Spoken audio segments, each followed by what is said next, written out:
اسرائیلی فوج نے اعلان کیا ہے کہ غزہ کی پٹی میں حماس کے زیر حراست تمام زندہ یرغمالیوں کو رہا کر کے بین الاقوامی ہلال احمر کمیٹی کے سپرد کر دیا گیا۔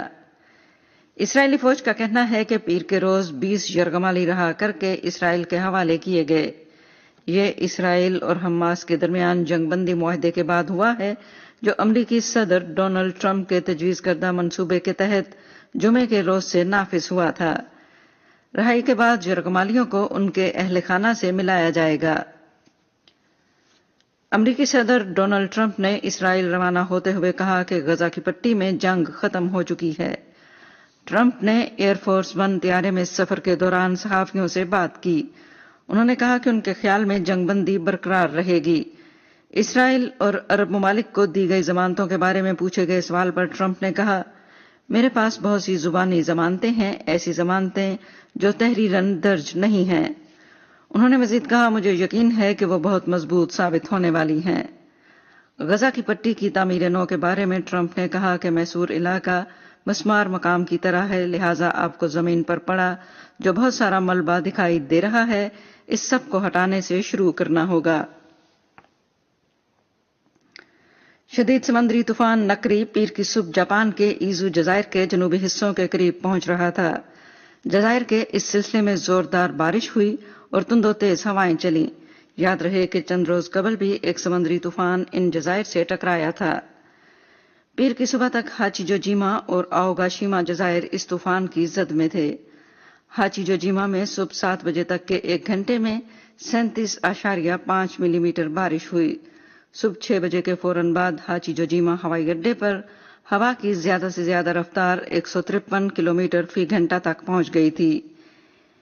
ایزو جزائر حال ہی میں سمندری طوفان ہالوں کی وجہ سے ہوئی ریکارڈ بھاری بارش اور تند و تیز ہواؤں سے متاثر ہوئے تھے۔ محکمہ موسمیات کے حکام نے رہائشیوں پر زور دیا ہے کہ وہ تودے گرنے، دریا میں طغیانی اور پانی کی سطح بلند ہونے، نشیبی علاقوں میں سیلاب اور اونچی لہروں سے چوکس رہیں۔ لوگوں کو گھروں کے اندر اور کھڑکیوں سے دور رہنے کا مشورہ دیا جا رہا ہے۔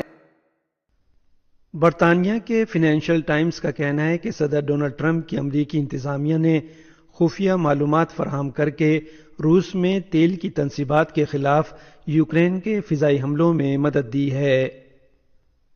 اس معاملے سے واقف حکام کا حوالہ دیتے ہوئے برطانوی اخبار کا کہنا ہے کہ امریکہ کئی مہینوں سے روسی توانائی تنصیبات پر طویل فاصلے تک حملے کرنے میں یوکرین کی مدد کر رہا ہے۔ اس نے مزید کہا کہ امریکی امداد یوکرین کو راستے کی منصوبہ بندی اور موزوں وقت کے فیصلوں میں مدد فراہم کرتی ہے، جس سے اس کے خودکش حملہ آور ڈرونز کو روسی فضائی دفاع سے بچنے میں مدد ملتی ہے۔ ایک امریکی اہلکار کے حوالے سے بتایا گیا ہے کہ یوکرین نے طویل فاصلے تک حملوں کے لیے اہداف کا انتخاب کیا اور پھر واشنگٹن نے ان اہداف کی کمزوریوں کے بارے میں انٹیلیجنس فراہم کی۔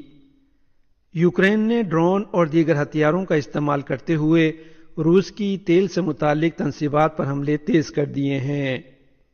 واضح رہے کہ تیل ماسکو کی آمدنی کا بنیادی ذریعہ ہے۔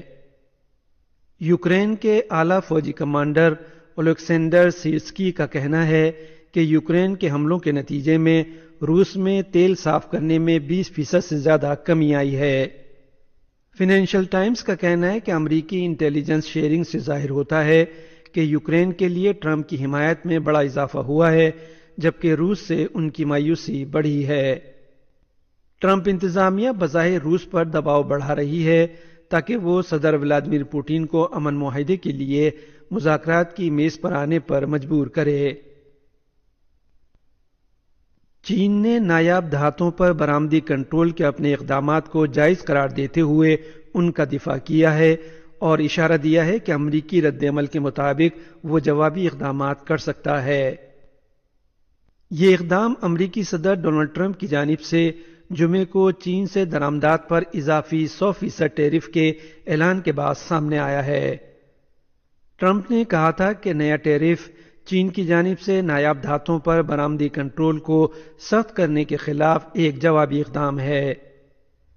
اتوار کو جاری کردہ ایک بیان میں چین کی وزارت تجارت کے ترجمان نے کہا کہ یہ بات ملک کے برآمدی کنٹرول کے نظام کو قوانین اور ضوابط کے مطابق بہتر بنانے کے لیے ایک جائز عمل ہے۔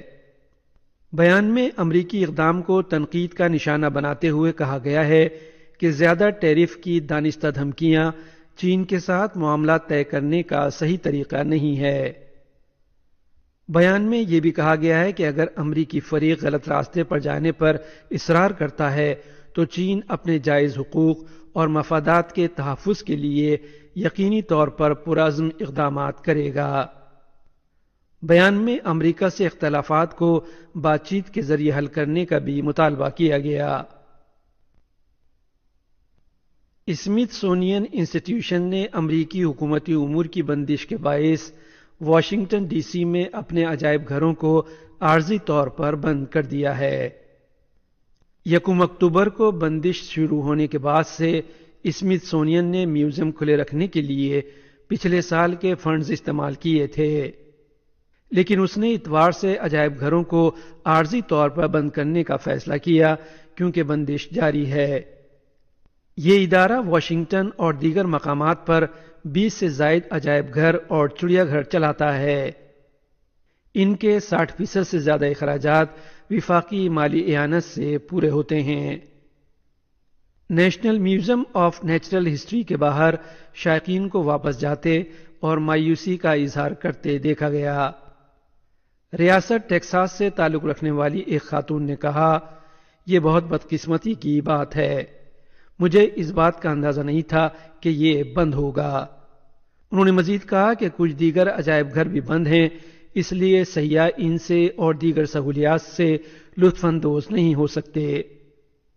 نئے اخراجات کے منصوبے پر ریپبلکنز اور ڈیموکریٹس کے درمیان تعطل کے دوران صدر ڈونلڈ ٹرمپ کی انتظامیہ نے وفاقی کارکنوں کو فارغ کرنا شروع کر دیا ہے۔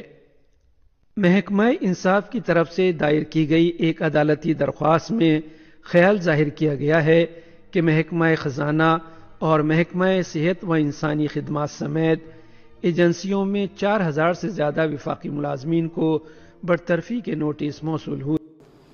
پاکستان اور قطر نے مختلف شعبوں میں دو طرفہ تعاون مزید مستحکم بنانے کا مشترکہ عزم ظاہر کیا ہے۔ اس عزم کا اظہار وزیر اعظم محمد شہباز شریف اور قطر کے امیر شیخ تمیم بن حمد الثانی کے درمیان مصر میں غزہ امن سربراہ اجلاس کے موقع پر ملاقات کے دوران کیا گیا۔ ملاقات میں وزیر اعظم نے غزہ بحران کے منصفانہ اور پائیدار حل کے لیے قطر کی مسلسل کوششوں کو سراہا۔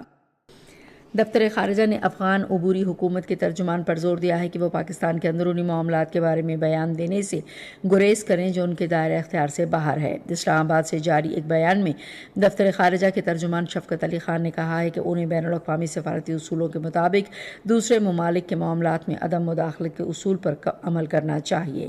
دفتر خارجہ کے ترجمان نے کہا کہ ہم افغان عبوری حکومت سے بھی توقع کرتے ہیں کہ وہ دوحہ امن عمل کے دوران عالمی برادری سے کیے گئے اپنے وعدوں اور ذمہ داریوں کی پاسداری کرے۔ انہوں نے کہا کہ افغانستان کو اپنی سرزمین دوسرے ممالک کے خلاف دہشت گردی کے لیے استعمال نہیں ہونے دی جانی چاہیے اور افغان عبوری حکومت کو بے بنیاد پروپیگنڈے میں الجھنے کے بجائے ایک جامع اور حقیقی نمائندہ حکومت کی تشکیل پر توجہ دینی چاہیے۔ حماس اور اسرائیل نے جنگ بندی معاہدے کے تحت قیدیوں کا تبادلہ کیا، جس کے تحت اسرائیلی جیلوں میں قید تقریباً 2000 فلسطینیوں اور 20 اسرائیلی یرغمالیوں کی رہائی عمل میں آئی۔ رہا ہونے والے فلسطینیوں میں جنگ کے دوران غزہ سے غیر قانونی طور پر گرفتار کیے گئے 1700 قیدیوں کے علاوہ اسرائیلی جیلوں میں قید 250 فلسطینی بھی شامل ہیں۔ ملائیشیا میں جاری 21 سال سے کم عمر کھلاڑیوں کی سلطان جوہر کپ ہاکی ٹورنامنٹ میں آج پاکستان کا مقابلہ بھارت سے ہوگا۔ میچ شام 5:35 پر شروع ہوگا۔ قذافی اسٹیڈیم لاہور میں پاکستان کے خلاف پہلے کرکٹ ٹیسٹ کے تیسرے روز جنوبی افریقہ اپنی پہلی اننگز کل کے سکور 216 رنز 6 کھلاڑی آؤٹ پر آج پھر شروع کرے گا۔ پاکستانی ٹیم نے اپنی پہلی اننگز میں 378 رنز بنائے تھے۔ محکمہ موسمیات کے مطابق آئندہ 12 گھنٹے کے دوران ملک کے بیشتر حصوں میں موسم زیادہ تر خشک رہنے کا امکان ہے، تاہم شمالی علاقہ جات میں رات اور صبح کے اوقات میں موسم بدستور سرد رہے گا۔ آج صبح ریکارڈ کیا گیا بعض شہروں کا درجہ حرارت: Islamabad 17 degree centigrade, Lahore 21، Karachi 26، Peshawar 19، Quetta 11، Gilgit اور مری 9 اور Muzaffarabad 13 degree centigrade. Srinagar, Jammu, Pulwama, Anantnag, Shopian اور بارہمولہ میں موسم خشک جبکہ لیہ میں سرد اور خشک رہنے کی توقع ہے۔ آج صبح ریکارڈ کیا گیا درجہ حرارت: سری نگر، اننت ناگ، شوپیاں اور 8 degree centigrade, Jammu 19، Leh اور 2، پلوامہ اور Baramulla 7 degree centigrade record کیا گیا۔